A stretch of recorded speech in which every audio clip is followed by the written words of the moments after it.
Hello दोस्तों, मेरा नाम गौरव कुमार और मैं आपको आज 8.1 एक्सरसाइज का 5वां क्वेश्चन करवाने जा रहा हूँ। और इससे पहले मैं 2 वीडियो और अपलोड कर चुका हूँ, उसमें आप जाके देख सकते हैं कि ट्रिगोनोमेट्री का इंट्रोडक्शंस क्या है। और दूसरे वीडियो में पार्ट सेकेंड में मैंने ये बताया है कि 8.1 एक्सरसाइज को कैसे कैसे हमें सॉल्व करना है। तो सबसे पहले वो जाकर देखिए, क्योंकि वो देखेंगे तो फिर अगला क्वेश्चन सारे समझ में आने लगेगा। ठीक है, तो आइए लेट्स स्टार्ट।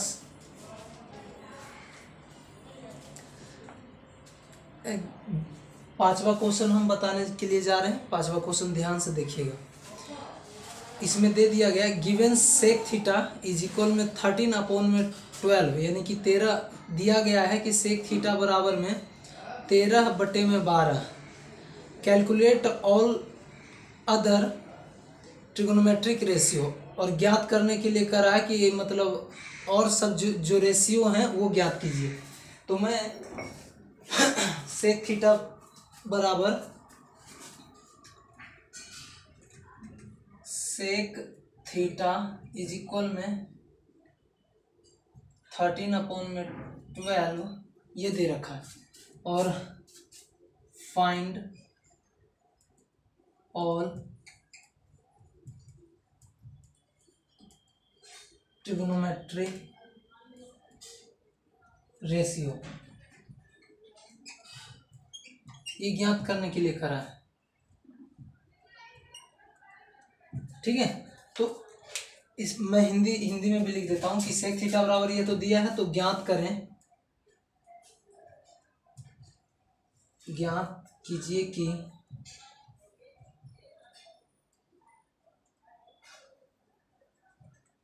सभी त्रिकोणमितीय अनुपात क्या होगा।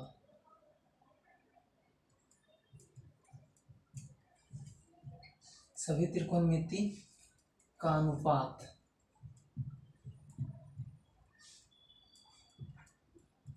ठीक है, तो ध्यान से सुनिएगा। इससे पहले मैंने बता दिया, पहले वाले ही वीडियो में हमने बताया है कि जो ट्रिगोनोमेट्री का ट्रिगोनोमेट्री का रेशियो 6 होते हैं। कौन कौन? तो sine theta, cos theta, tan theta, sec theta, cosec theta और कोस थीटा। इससे पहले वाले वीडियो में बनाया है, और इसमें हमें यही ज्ञात करने के लिए क्या, और इसके पहले वाले वीडियो में ये भी बता दिया कि अगर जो हमें एक ट्रिगोनोमेट्री का रेशियो पता है, एक ट्रिगोनोमेट्री का रेशियो पता है, तो उससे हम और सभी त्रिकोणमितीय अनुपातों को निकाल सकते हैं। और उसके लिए हमें एक चीज़ का सहारा लेना पड़ता है, और उसका नाम है ट्रायंगल। ट्रायंगल से ही हम एक रेशियो से, एक त्रिकोणमितीय अनुपात से हम अलग सभी त्रिकोणमितीय अनुपात को निकाल सकते हैं। तो आइए किस चीज़ का सहारा लेना पड़ता है वो देखें। और सबसे आप अगर जो वो वीडियो नहीं देखे हैं तो 8.1 का फर्स्ट पार्ट और सेकेंड पार्ट देख लें, क्योंक't उसी में मैंने सारा बेसिक कॉन्सेप्ट बता दिया कि इस चैप्टर में क्या क्या यूज होने जा रहे हैं। शुरू में ही बता दिया, तो आप ध्यान से देखिए। ये वाला, ये जो है आपको दिख रहा है कि सेक थीटा इज इक्वल में 13/12, यही दिया ना? हाँ, यही दिया है। तो हमें ज्ञात करने के लिए करा ऑल ट्रिगोनोमेट्री रेशियो। तो सभी ट्रिगोनोमेट्री रेशियो क्या होता है हम बता दिए, पहले ज्ञात कर लेते। पहले ये देखो, गिवन है, सॉल्व लिखते हैं। सेक थीटा इज इक्वल में 13/12, 13/12। सेक थीटा का क्या फॉर्मूला होता है? कर्म हाइपोटेनस अपॉन में आधार यानी बेस। 13 इधर है और 12 इधर है, यानी कि हमको ऊपर वाला ऊपर का मान होता है और नीचे वाला नीचे का मान होता है। यानी कि हमको कर्म कितना दे दिया, हाइपोटेनस 13, और बेस कितना दे दिया है, 12। ठीक है, क्योंकि इसके जैसा फॉर्मूला इधर होता है ना, कर्म हाइपोटेनस अपॉन में बेस। तो हाइपोटेनस की जगह ये 13 है और बेस की जगह ये है। तो मैंने कहा था कि हमें सभी त्रिकोणमितीय अनुपातों को निकालने के लिए हमें एक ट्रायंगल की जरूरत, त्रिभुज की जरूरत पड़ती है। तो उसे सबसे पहले, और वो कौन सा त्रिभुज होता है, आप पाइथागोरस पर में थ्योरम पढ़े होंगे कि कर्ण स्क्वायर बराबर में लंब स्क्वायर प्लस आधार स्क्वायर, 9th और 8th में भी पढ़े होंगे। तो उसी के वो समकोण त्रिभुज पर लागू होता है। जिसमें 90 डिग्री का कोण बनता है, ठीक है। तो उसको हम ले आते हैं। तो एक ट्रायंगल आप ड्रॉ कर लीजिए।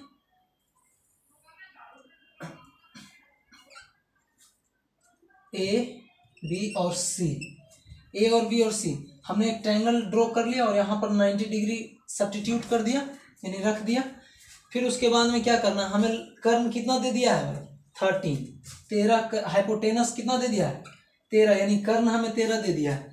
आधार कितना दिया है, आधार दे दिया हमको 12 और हमें लंब नहीं पता है, लंब नहीं पता है, पी नहीं पता, परपेंडिकुलर नहीं पता। तो इसको कैसे, तो आपको हमने पहले ही एक सूत्र बता दिया था कि कर्ण स्क्वायर बराबर लंब का स्क्वायर प्लस आधार का स्क्वायर।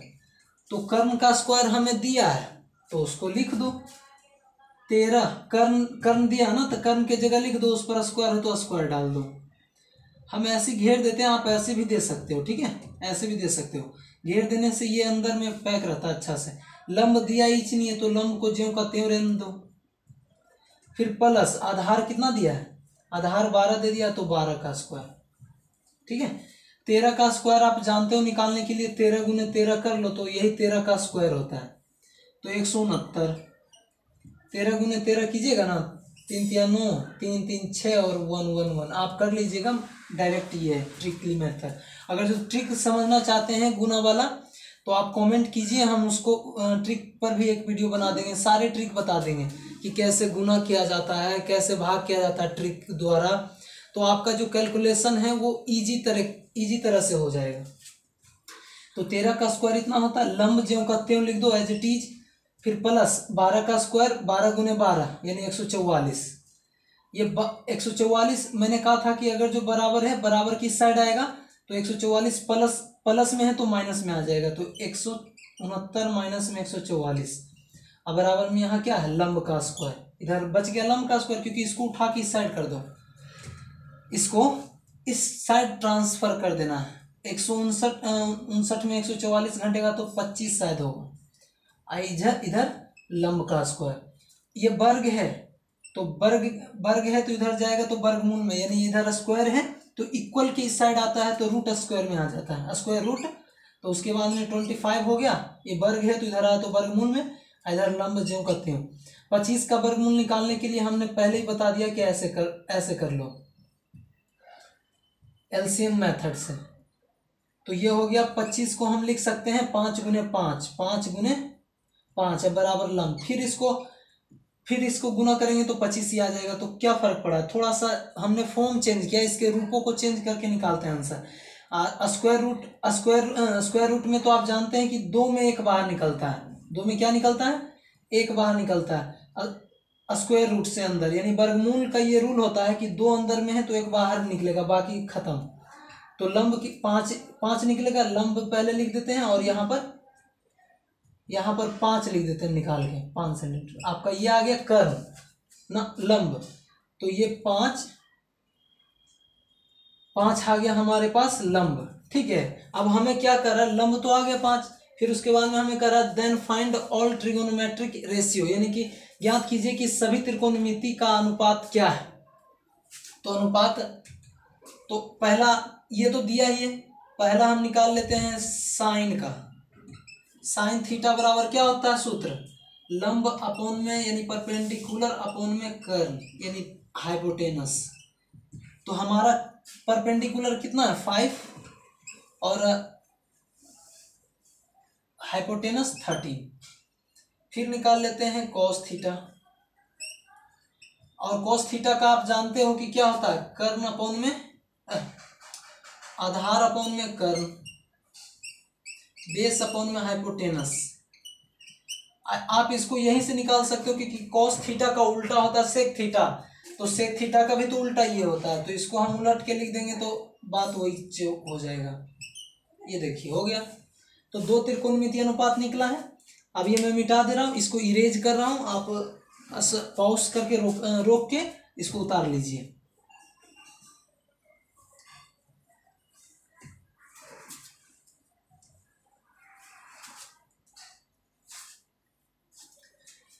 चलिए देखिए अब cos थीटा हो गया, अब cosec थीटा tan थीटा निकाल लेते हैं। tan थीटा लंब अपोन में यानी परपेंडिकुलर अपोन में बेस आधार, तो हमारा परपेंडिकुलर कितना है, लंब कितना है 5 और आधार 12 हो गया। फिर हम निकाल लेते हैं कोसेक थीटा। कोसेक थीटा का किसका उल्टा होता है, साइन थीटा का उल्टा कोसेक थीटा। तो साइन थीटा का कर्ण लंब अपोन में कर्ण, तो इसका कर्ण अपोन में लंब, पर हाइपोटेनस अपोन में परपेंडिकुलर, बराबर में कर्ण कितना है 13 और लंब 5 हो गया। फिर एक कॉट निकाल लेते हैं। कॉट थीटा इज इक्वल में होता है कर्ण, कॉट थीटा बराबर में इसका उल्टा टेन थीटा का उल्टा, आधार अपोन में लंब, बेस अपोन में परपेंडिकुलर। तो बेस कितना है हमारा 12 और परपेंडिकुलर 5, तो हो गया हमारा आंसर। यही हो गया आपका दूसरा क्वेश्चन, 5वां क्वेश्चन भी हो गया। अब आते हैं 6ठे क्वेश्चन पे। नहीं समझ में आया तो उसको बार बार देखिएगा तो वो समझ में आपको आने लगेगा।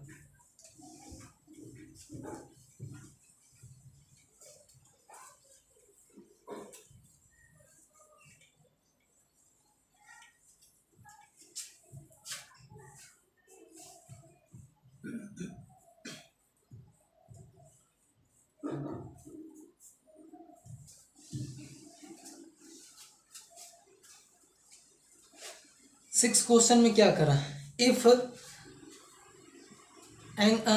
Angle A and angle B are acute angles such that cos A is equal cos B, then so that angle A is equal angle B। सुनो इसका क्या कहने का मतलब है, आप हिंदी में देखिए।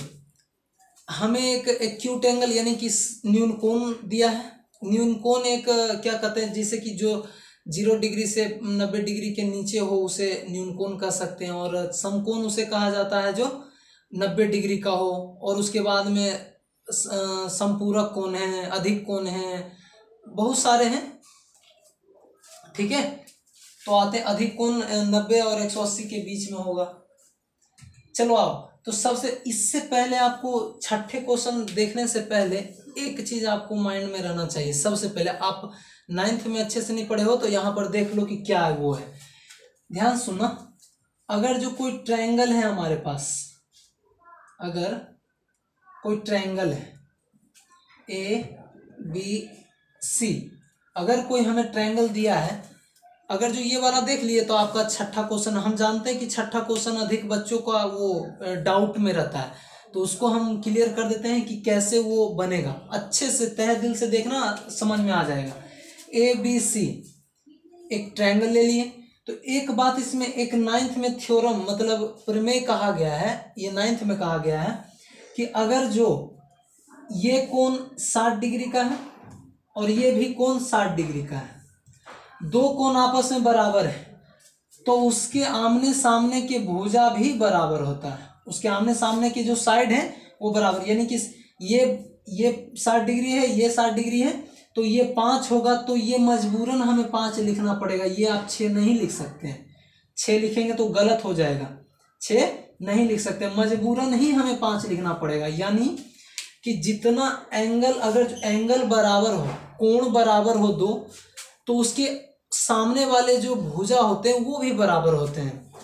तो देखिए 60 है, यहाँ ये थ्योरम है, ये यहाँ 5 इसके सामने है, तो इसको मजबूरन 5 लिखना पड़ेगा, वरना अगर जो नहीं लिखोगे 6 लिख दोगे तो वो गलत, वो त्रिभुज ट्रायंगल नहीं बन सकता, ठीक है।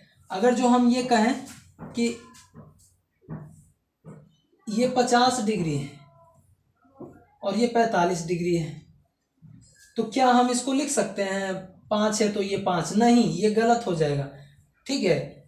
अगर जो ये हो सकता है, लेकिन आप लिख नहीं, मतलब हम ये कह रहे हैं कि आप अलग अलग लिख सकते हो, बराबर भी लिख सकते हो, लेकिन इसका एक रूल कहता है कि अगर जो ये बराबर है ना, एंगल वाला एंगल अगर जो बराबर हो, कोण बराबर हो, तो उसके आमने सामने की भुजा बराबर होती है। ये सिंपल समझ लेना। अगर जो हमें एक ट्रायंगल दिया है, आप जैसा कि जानते हो कि यहाँ 90 डिग्री का कोण बनता है, और एक त्रिभुज में 180 डिग्री का कोण बनता है, ये तो जानते ही होंगे।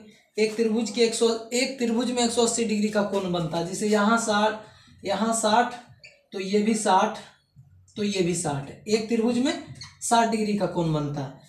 एक त्रिभुज में 180 डिग्री का कोण बनता है और समबाहु त्रिभुज में प्रत्येक कोण 90 डिग्री का होता है, 60 डिग्री का होता है।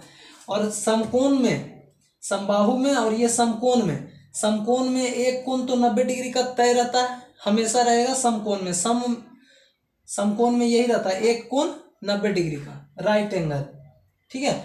और प्रत्येक कोण कितने रहते हैं? तो ये दोनों जो कोण हैं, ये जो दोनों कोण हैं वो अपने में एक्सचेंज होते रहते हैं। कभी ये 60 हो जाते हैं तो कभी ये 30 हो जाते हैं। बाकी रहेगा दोनों के योग का 90 डिग्री होना चाहिए, क्योंकि एक त्रिभुज में 180 डिग्री का कोण बनता है, तो ये तो 90 हो गया, तो इन दोनों का योग भी तो 90 होना चाहिए, तभी तो 90 90 180 होगा, क्योंकि एक त्रिभुज में 180 डिग्री का कोण बनता है।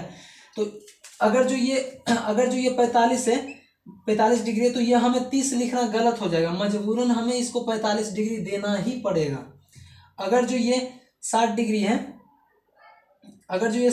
तो इसे 30 डिग्री हमें जरूर देना पड़ेगा, 30 डिग्री जरूर देना, क्योंकि 60 और 30 90, 90 90 180। तो ये समझ लेना कि अगर जो सामने वाला दो कोण बराबर, तो उसके आमने सामने की भुजा भी बराबर होता है, ठीक है, ये ध्यान रखना।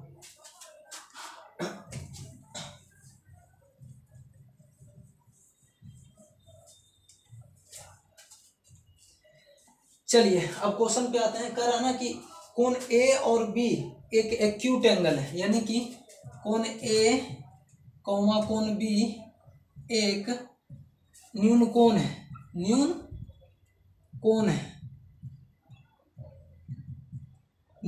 है, ठीक है। हमें ये दे रखा है और कह रखा है कि कॉस ए बराबर कॉस बी है, कॉस ए बराबर कॉस बी है।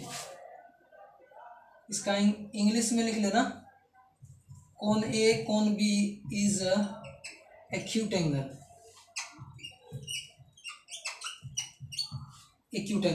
कॉस ए बराबर कॉस बी है, कॉस ए बराबर कॉस बी है। और कह रहा है हमें सिद्ध करने के लिए, प्रूव दैट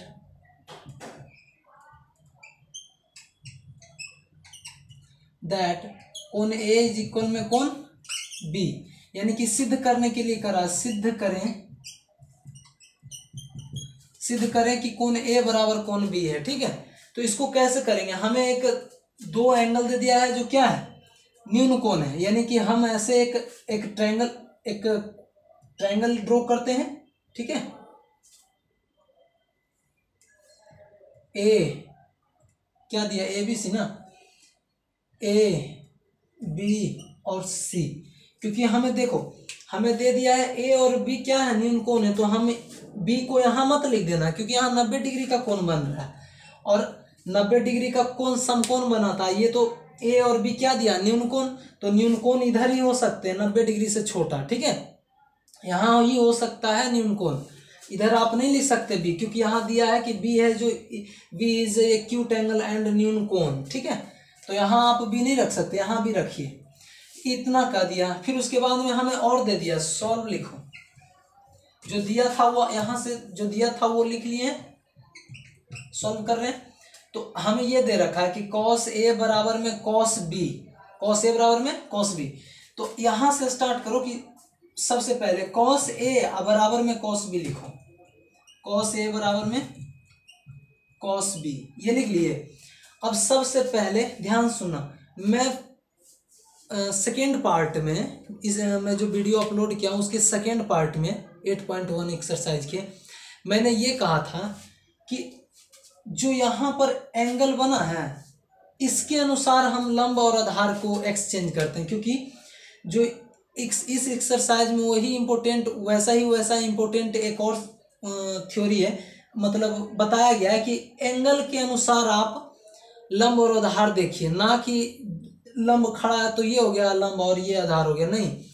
इस कोण के अनुसार ये लंब होता है, इस कोण के अनुसार ये लंब होता है और ये आधार होता है, लेकिन इस कोण के अनुसार ये लंब होता है, उसके सामने वाला लंब होता है और इसके नीचे वाला आधार होता है, यही इंपॉर्टेंट है इसमें।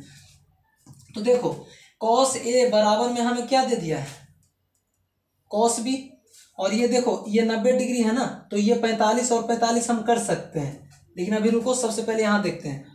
तो ए, हाँ, कॉस ए के अनुसार कॉस का सूत्र क्या होता है? आधार यानी कि बेस अपॉन में हाइपोटेनस कर्ण, इधर बराबर में कॉस बी, यानी कि आधार तो इसमें भी लिखेंगे, बेस अपॉन में कर्ण हाइपोटेनस।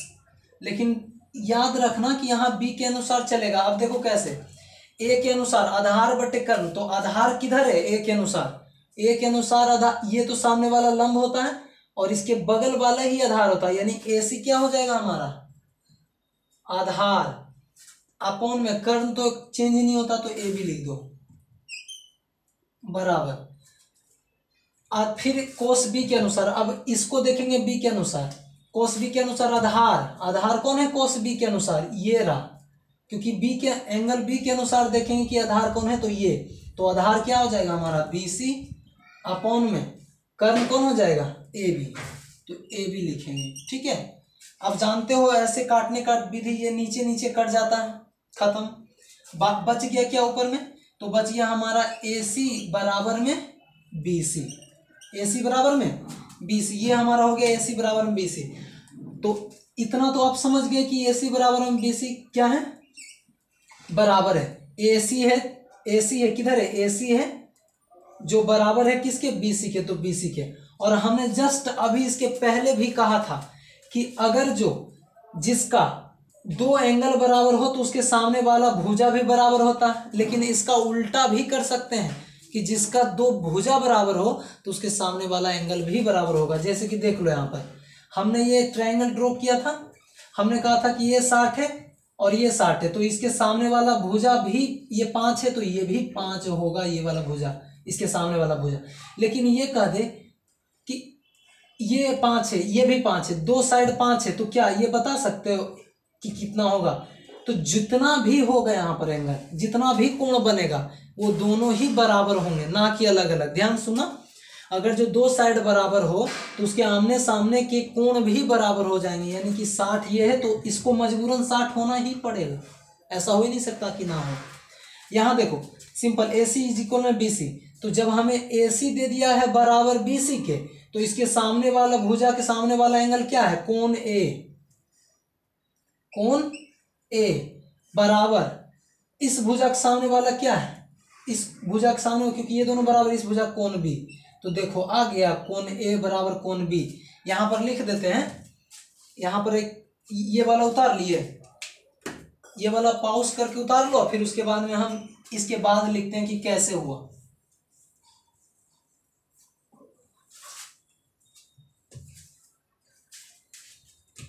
जब दो भुजाएं आपस में बराबर है, आपस में बराबर है, तो उसके सामने के कोण भी बराबर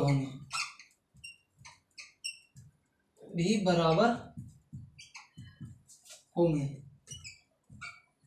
हो जाते हैं।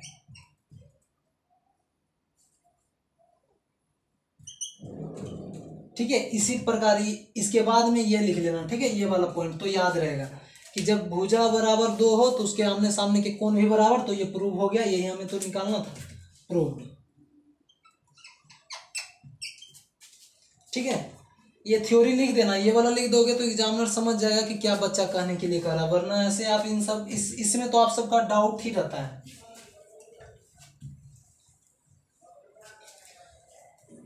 मिटा रहे हैं आप, पॉज करके इसको लिख लीजिएगा। ठीक है,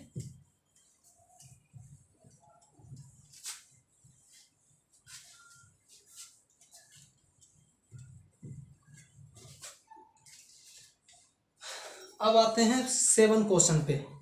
करा if cot theta is equal में 7/8, करा कि यदि कॉट थीटा बराबर में दे रखा है 7वां नंबर करा कि यदि cot theta, if cot theta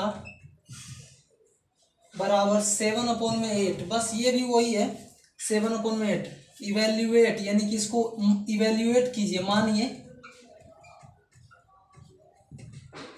evaluate कीजिए।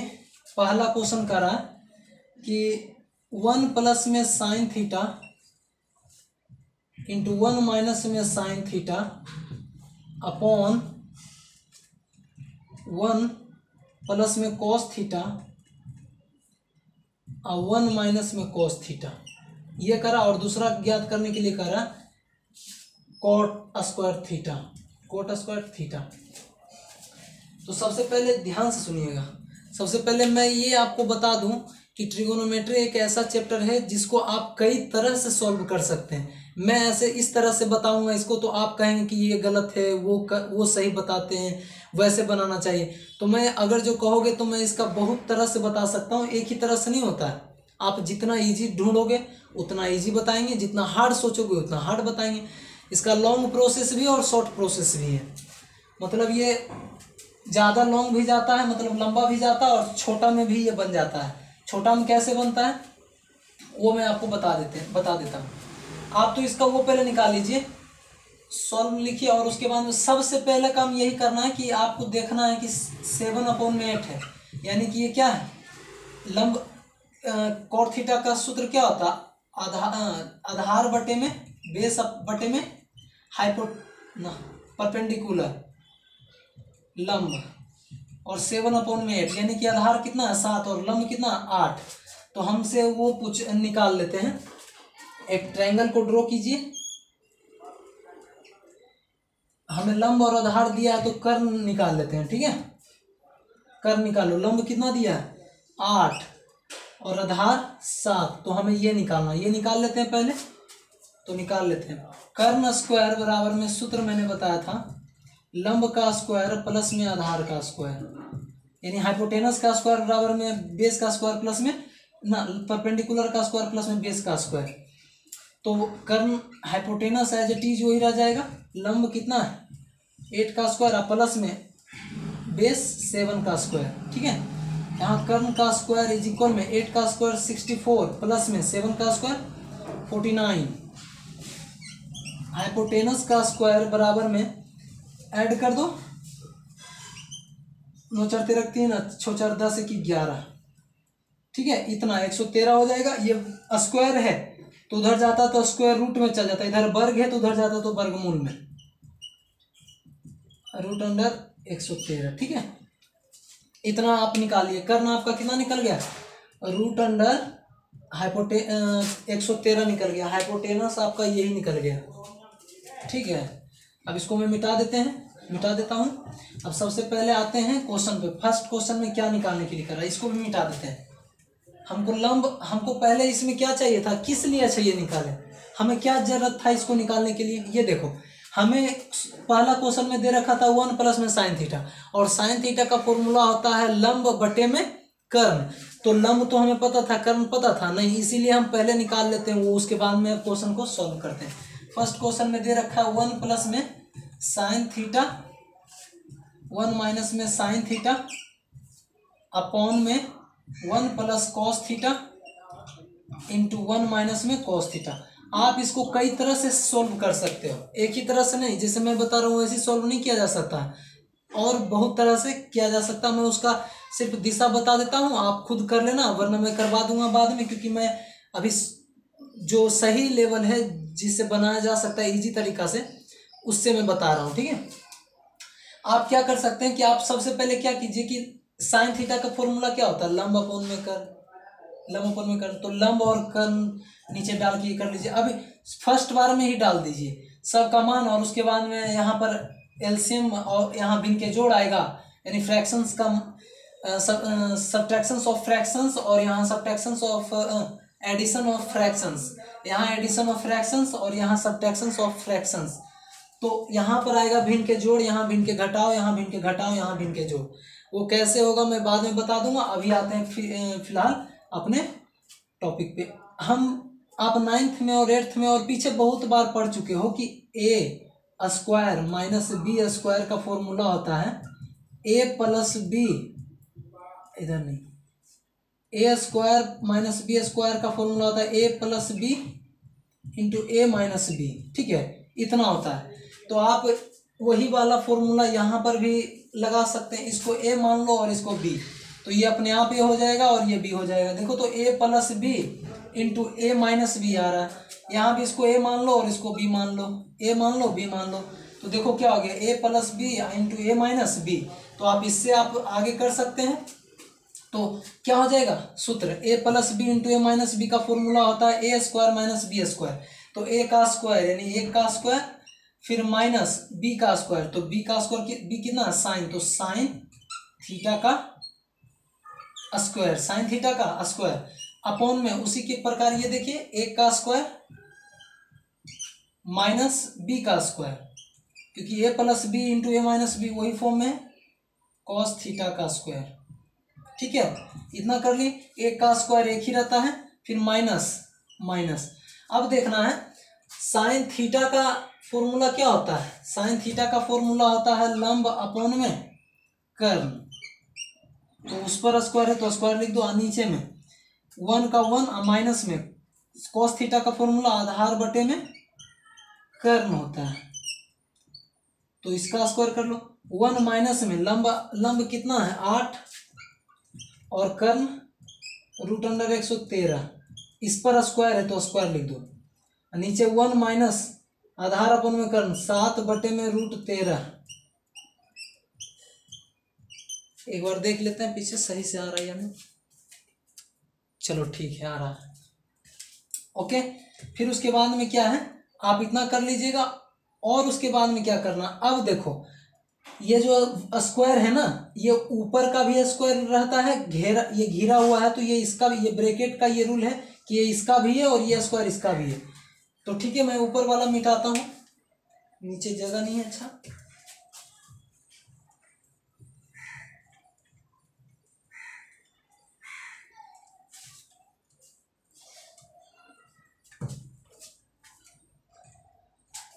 ये 1 लिख दो, फिर माइनस ये स्क्वायर इस पर भी है और ये स्क्वायर इस पर भी है, तो 8 का स्क्वायर 64 हो जाता है, 8 का स्क्वायर 64, और रूट ध्यान रखना अगर जो हमें ऐसे दिया है ना और इस पर स्क्वायर अगर जो किया है तो स्क्वायर से रूट खत्म कर सकते हैं डायरेक्ट, ठीक है।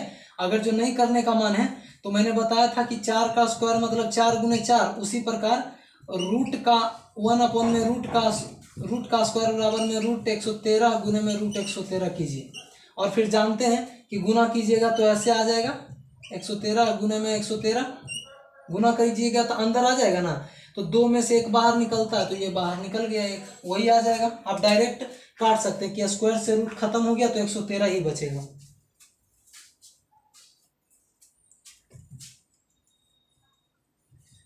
तो आप 113 डायरेक्ट लिख सकते हैं।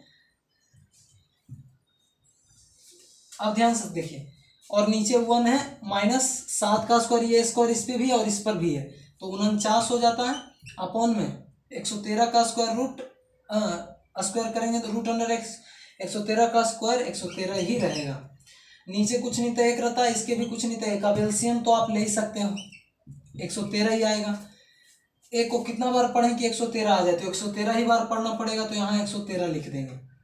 या आपको प्रॉब्लम आ रहा है एलसीएम लेने में तो सीधा एलसीएम मत लो, सीधे इसको इससे मल्टीप्लाई कर दो, तो 113 गुने 1 113, और फिर ये इसको इससे मल्टीप्लाई कर दो तो 113 गुने 1 113, फिर माइनस आई इसको इससे गुना कर दो तो 164 हो जाएगा, अपॉन में उसी प्रकार इसको करो, इन दोनों को गुना कर दो तो 113, इसको इससे गुना कर दो तो 113 माइनस, और इसको इससे गुना कर दो तो 49, ठीक है, और ये बड़ा वाला हमारा भाग है।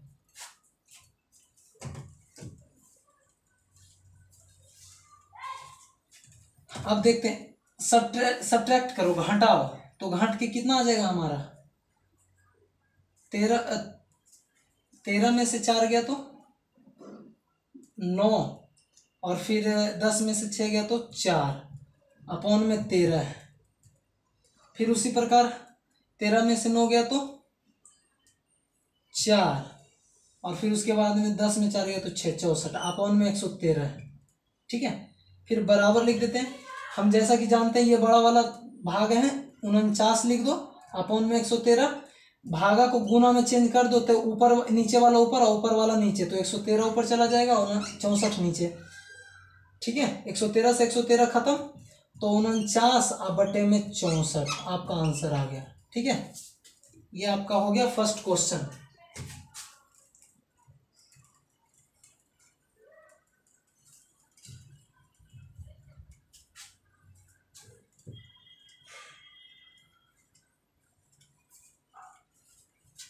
चलिए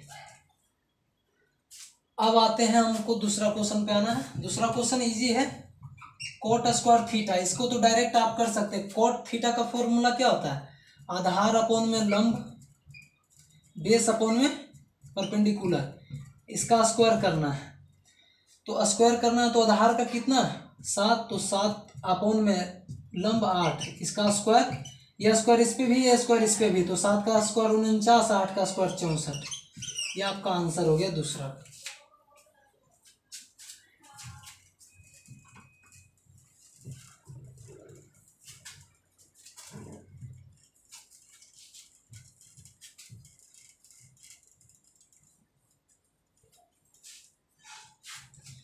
चलिए अब नेक्स्ट क्वेश्चन पे आते हैं।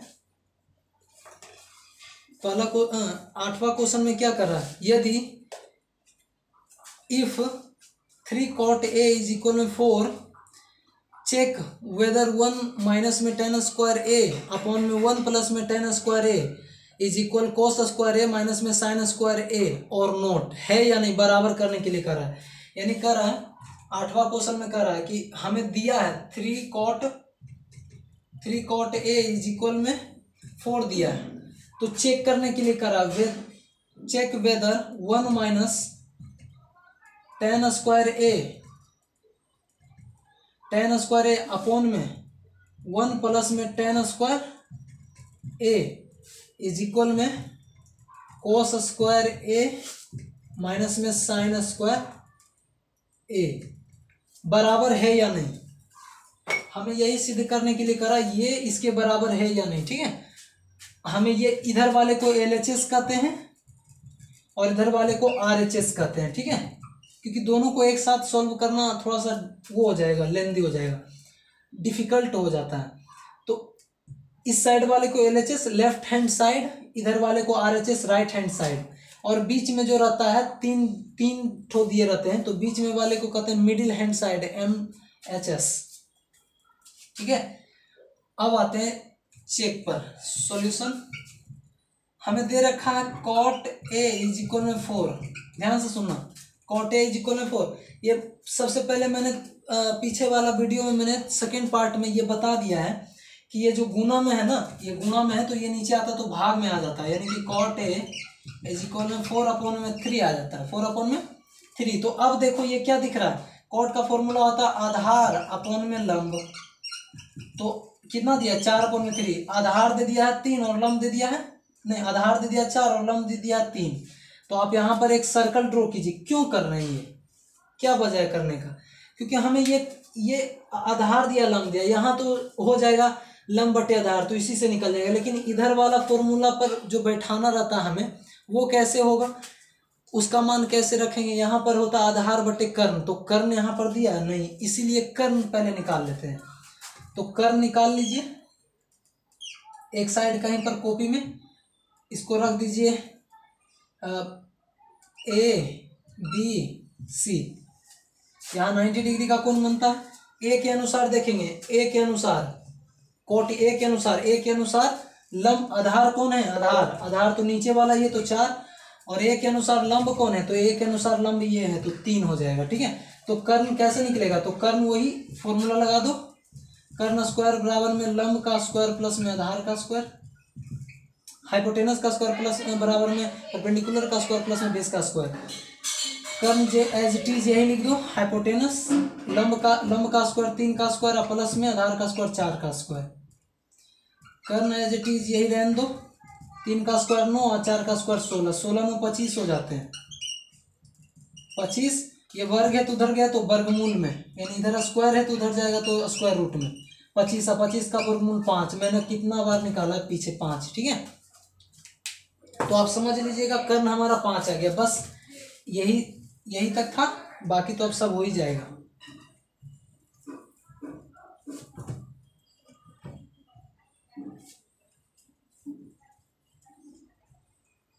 देखिए हमें ये 3 दिया था ना, अब हमें ये पहले LHS को हल करते हैं। LHS वाले को 1 माइनस टेन स्क्वायर ए अपॉन में 1 प्लस में टेन स्क्वायर ए। ध्यान रखना हमें पहले इसका मान निकाल लेते हैं कितना आता है, फिर इसका मान निकाल लेंगे। दोनों का मान बराबर आ गया तो कहेंगे कि हाँ दोनों इक्वल हैं यानी बराबर हैं, और नहीं आया तो नहीं कहेंगे, सिंपल। तो इसका मान निकालने के लिए सबसे पहले 1 माइनस टेन का फॉर्मूला क्या होता है, लंब अपॉन में आधार, इसका स्क्वायर दिया तो स्क्वायर लिख दो। 1 प्लस में टेन का फॉर्मूला लंब अपॉन में आधार, बस लिख दो, बराबर 1 माइनस में लंब कितना दिया, लंब 3 दे दिया है ए के अनुसार लंब 3 है, अपॉन में कर्ण आधार 4, इसका स्क्वायर है तो स्क्वायर। फिर उसी प्रकार वही हो जाएगा, लंब अपॉन में आधार, लंब और आधार इसका स्क्वायर। 1 माइनस ये स्क्वायर इस पे भी, ये स्क्वायर इस पे भी, ये स्क्वायर इस पे भी, ये स्क्वायर इस पे भी है, यानी ये दोनों पर स्क्वायर रहते हैं। तो 3 का स्क्वायर 9 होता है, 3 का स्क्वायर मतलब 3 गुने 3 कर देना है, ठीक है। और 4 का स्क्वायर 4 चौक 16, 4 का स्क्वायर करने का मतलब 4 गुने 4, और नीचे 1 माइनस में 3 का स्क्वायर 9 और 4 का स्क्वायर 16, नीचे कुछ नहीं थे, नीचे कुछ नहीं थे। फिर उसके बाद में क्या होता है, अब देखो नीचे कुछ नहीं थे रहता, हमने कहा था पीछे वाला कुछ नहीं, एलसीएम फेलसीएम लेना कुछ नहीं, इसको इससे गुना कर दो तो 16 1 गुने 1 तो 16, जब गुना किए हैं तो इसको इससे गुना करके लिखना पड़ेगा यहाँ, 16 गुने 1 16, फिर माइनस, फिर इसको इससे गुना करके लिख दो माइनस का 9। यानी तो आपको ऐसा नहीं अच्छा लगता तो आप एलसीएम लेके कर सकते हैं, एलसीएम भी वही आएगा। फिर नीचे एलसीएम कुछ नहीं लेना, एलसीएम इसको पहले गुना कर दो तो 16, और फिर जब गुना किए हैं तो डायरेक्ट इसको इससे गुना कर देते हैं तो 16, फिर माइनस तो माइनस, ये इसको इससे गुना कर देते तो 9 हो जाएगा, ठीक है। फिर उसके बाद में 16 में 9 घटेगा तो कितना बचेगा, 16 में 9 घटेगा तो 7, और नीचे फिर 16 है, फिर 16 में 9 घटेगा तो 7, और फिर नीचे क्या 16 है, ओके। नीचे प्लस है ना, 16 9 कितने हो जाएंगे 25। अब देखते हैं ये 7 बटे में 16, ये भाग है तो गुना में बदलेगा तो नीचे वाला ऊपर चला जाता है और ऊपर वाला नीचे, तो 16 16 खत्म, यानी कि 7 बटे में क्या आया 25 हमारा आया LHS। LHS कितना आया 7 बटे में 25। अब आते हैं RHS पे।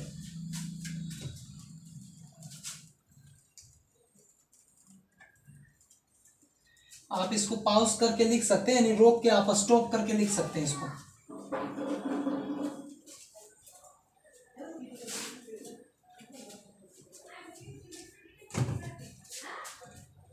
चलिए अब आते हैं उस पर, cos RHS,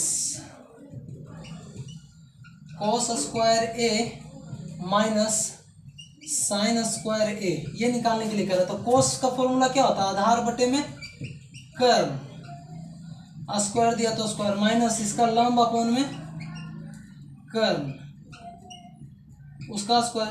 तो अब देखेंगे कि आधार कितना दिया, तो आधार हमारा 4 दिया तो 4, ध्यान रखना ए के अनुसार आधार ये है। फिर कर्म कौन है, कर्म तो बदलता ही नहीं, ये हो गया स्क्वायर, फिर माइनस लंब कितना दिया है, तो लंब दिया हमारा 4, तो 4 3 दिया तो 3 अपॉन में आधार कर्ण हमारा 5, तो 5 का स्क्वायर।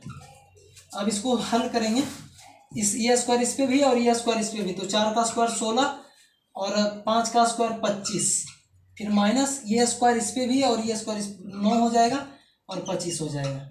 एलसीएम ले सकते हैं आप 25, और यही एलसीएम 25 हो गया। फिर उसके बाद में 25 को कितना बार पढ़ें कि 25 आ जाए, एक बार, तो 16 को एक बार पढ़ो, फिर माइनस 25 को कितना बार पढ़ें कि 25 आ जाए, तो एक बार, तो 9 पढ़ लो, कितना आ गया 7 आ गया आपका, और 25 RHS।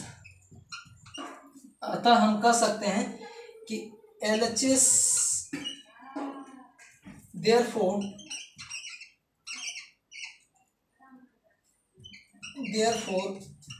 LHS,